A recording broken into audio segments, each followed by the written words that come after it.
Biryani.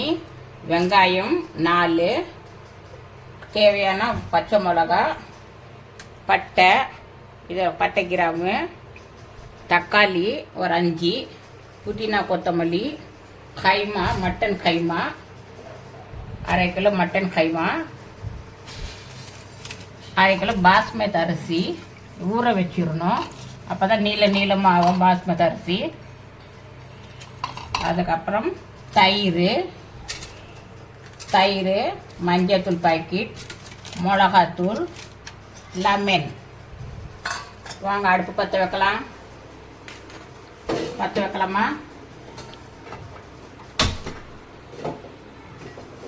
Oil எண்ணெய் ஊற்றி ஆயிடுச்சு. ரீஃபல் ஆயில் எண்ணெய் கொஞ்சம் ஜாஸ்தியாக ஊற்றினா தான் பாஸ்மதி அரிசிக்கு நல்லா ருசியாக இருக்கும். அதனால தான் இது போட்டுக்கணும்.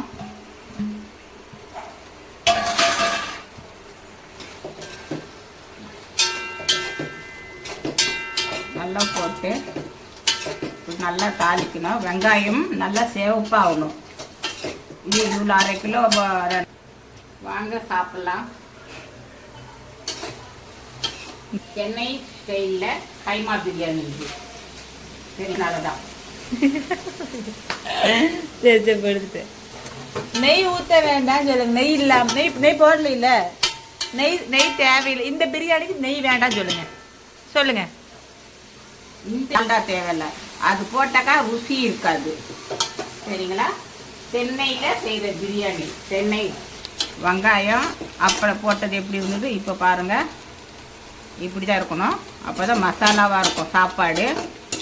பார்த்துக்கோங்க. சேவப்பாயிட்டா நல்லா வெந்திருக்குது வெங்காயம். இப்போது இஞ்சி பூண்டு பேஸ்ட்டு போடுறேன். இஞ்சி பூண்டு பேஸ்ட்டு எவ்வளோ போடுறாங்களோ அவ்வளோ நல்லா இருக்கும். இது நல்லா தாளிக்கணும். இது தாளித்த பிறகு கைமா போட்டுருணும். பாருங்கள், கைமா போடுறேன்.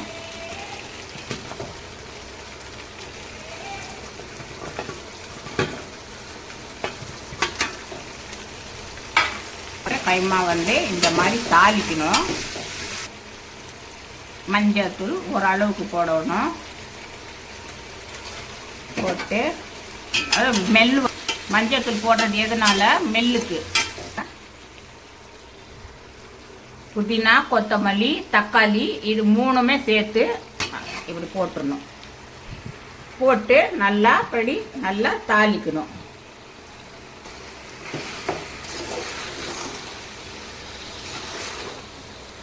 இப்படி தாளிக்கணும். மசாலாவாக ஆகணும். இந்த புதினா கொத்தமல்லி தக்காளி எல்லாமே இது மசாலாவாக ஆகணும். தேவையான எவ்வளோ காரம் வேணுமோ, குழந்தை குட்டி இருந்தாக்கா மிளகாத்தூள் அவ்வளோ தேவையில்லை. ஒரு சில பேருக்கு காரம் வேணும், ஒரு சில பேர் காரம் வேண்டாம்.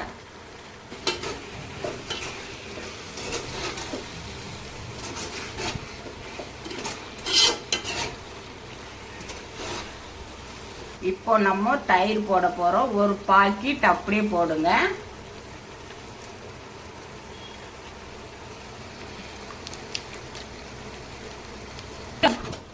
கைமா எப்படி தெரியுது பாருங்க, எப்படி இருக்குது கைமா. நல்ல வாசனையாக இருக்கும்.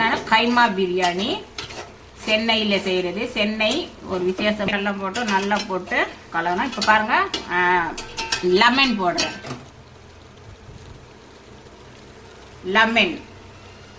லெமனு போட்டு இப்படி கிண்டணும்.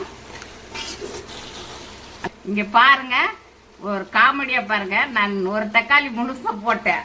ஆனால் அதே போல் நீங்கள் போடாதுங்க. தெரியாமல் போட்டேன் தக்காளி. நீங்கள் போடாதுங்க. இந்த மாதிரி எடுத்து வச்சிடுறேன். தேவையான அளவு நமக்கு உப்பு எவ்வளோ வேணுமோ தேவையான அளவு உப்பு. அடுத்தது அளவு தண்ணி ஊற்றிக்கலாம்.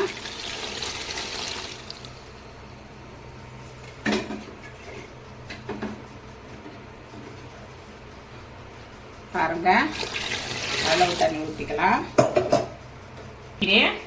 அளவு தண்ணி எல்லாம் போட்டு முடிஞ்சது. இப்போ தட்டு மூடணும். உப்பு காரம் எல்லாம் எப்படி இருக்குதுன்னாக்கா,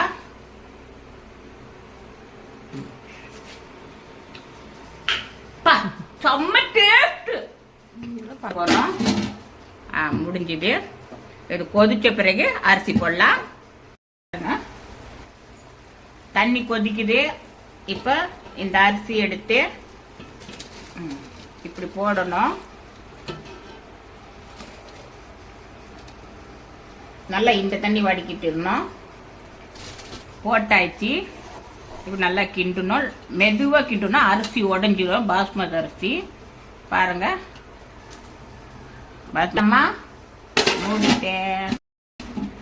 எப்படி இருக்கு பார்க்கலாமா?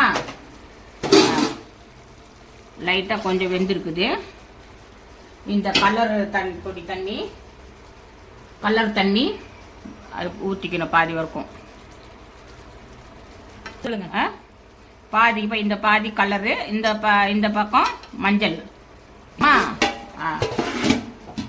பார்க்கலாமா? தம் ஆயிடுச்சுன்னா பார்க்கலாமா? பாருங்க. இது ஒரு கலர், இது ஒரு கலர். இப்போ இதே கலரு இப்படி திருப்பணும். பாருங்க. இப்போ திருப்புறது பாருங்க.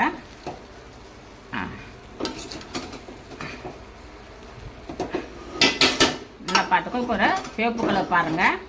சிவப்பு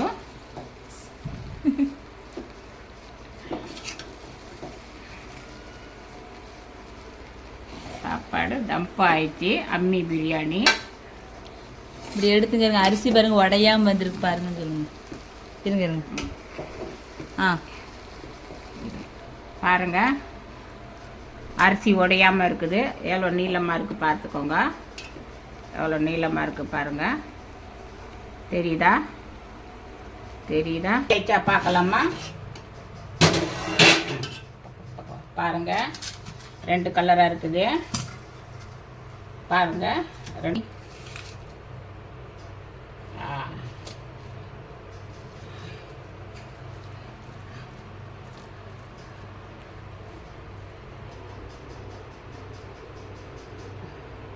எப்படி இருக்குது பார்க்கலாமா? சாப்பாடு எப்படி இருக்கு பார்க்கலாமா?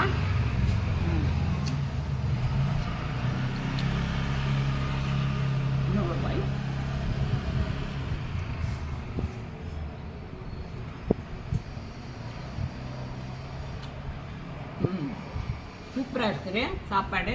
கைமா பிரியாணி, அம்மி பிரியாணி. சர்ப்ரைஸ் பண்ணுங்க. ஓகே.